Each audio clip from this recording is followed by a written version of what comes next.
every 40 seconds, someone in this world commits suicide.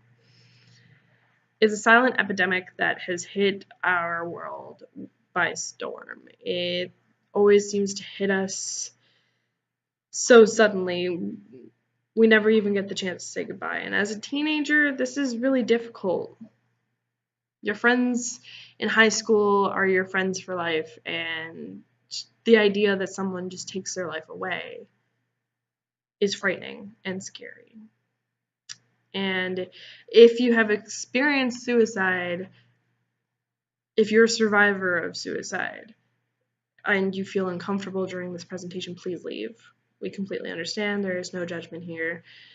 We don't want to make your day so terrible that you don't want to watch the video, so don't worry about it. What is suicide exactly, for those of you who don't know? Suicide is the act of taking one's life. It's often a permanent solution to a temporary problem. In this presentation, we're going to share personal stories, we're going to talk about signs and symptoms, and we're going to talk about places in Renfrew County that you can go to, and also the Healthy Minds app. So, with that in mind, let's jump into the first story, and I'll see you in a couple of minutes. I fucked up. Okay. But that's okay. I can cut that. Alright, so feelings of depression are completely normal. You're always going to have ups and downs, and especially with all the hormones raging through your body, it's normal to experience some episodes of feeling sad. It's normal. It happens to the best of us.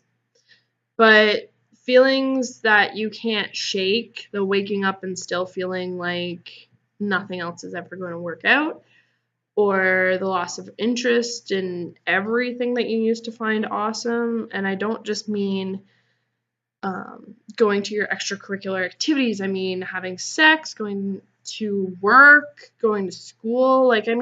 Yeah, there is a level of I don't want to go to school. Believe me, college students feel that too, but it's a level of I don't have the energy to get up. I can't stop being sad because I can't. You being easily irritated and frustrated and more easily than normal. Simply me saying hello to you would piss you off. That might be a good sign and symptom to look out for. Platform is an assessment tool used by healthcare practitioners to see how much of a risk a client is of committing suicide. Now, I'm not saying that you should turn around and assess all of your friends to see whether or not they're at risk for suicide, but I'm saying you can use this as a tool for yourself and for people that are close to you that you're worried about to sort of judge whether or not that they're feeling suicidal. Now, one of the biggest signs and symptoms is suicidal ideation, the actual thought of committing suicide and having a plan. Ideation isn't normally something that you can see because not a lot of people are going around admitting that they actually want to commit suicide until they do. But if someone opens up to you, just keep it as a true, hey, I want to kill myself, and keep that in the back of your mind and don't take it as a joke. Person who's also at risk for suicide may start using drugs, marijuana, alcohol, anything that alters their state of mind to help numb the pain that they're currently experiencing. They also might feel that they don't have a purpose in life, that they're useless, and they might even say this. That's another thing that you might just write off as teenage angst, but it's not. Someone who is feeling suicidal also feels very anxious. Now, I too feel very anxious all of the time, but there's a level of anxiety that just isn't normal. It's when you're always on edge. The tipping point is always there. Like simply popping a balloon could make you have a panic attack, and that's not normal. Having a panic attack over a bad grade, still not normal, but it's more acceptable than you exploding over nothing. Feeling trapped, like you can't. Feeling hopeless is another. All of these negative emotions that you're feeling shouldn't be accumulating into this big kabam. It should be noticeable. You're going to have changes in personality. You're going to withdraw from your family. You're going to get angry a lot, and that's something that you should be talking with a counselor. Most schools do have a counselor or a nurse that you can approach. Also feeling restless, like always wanting to do something, playing with your hands, playing with your hair, scratching, bouncing, just never resting. This also includes insomnia. If you're not sleeping every night, as a teenager, you should be getting 6 to 8 hours a night, period. And even the recommended hours are 9, but let's face it, with homework, you're not getting the right amount of sleep.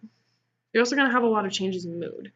And unless you have a mood disorder, you shouldn't be flipping from super high to super low really quickly. That's not a normal thing for a teenager. Yes, places that you can go here in Renfrew County.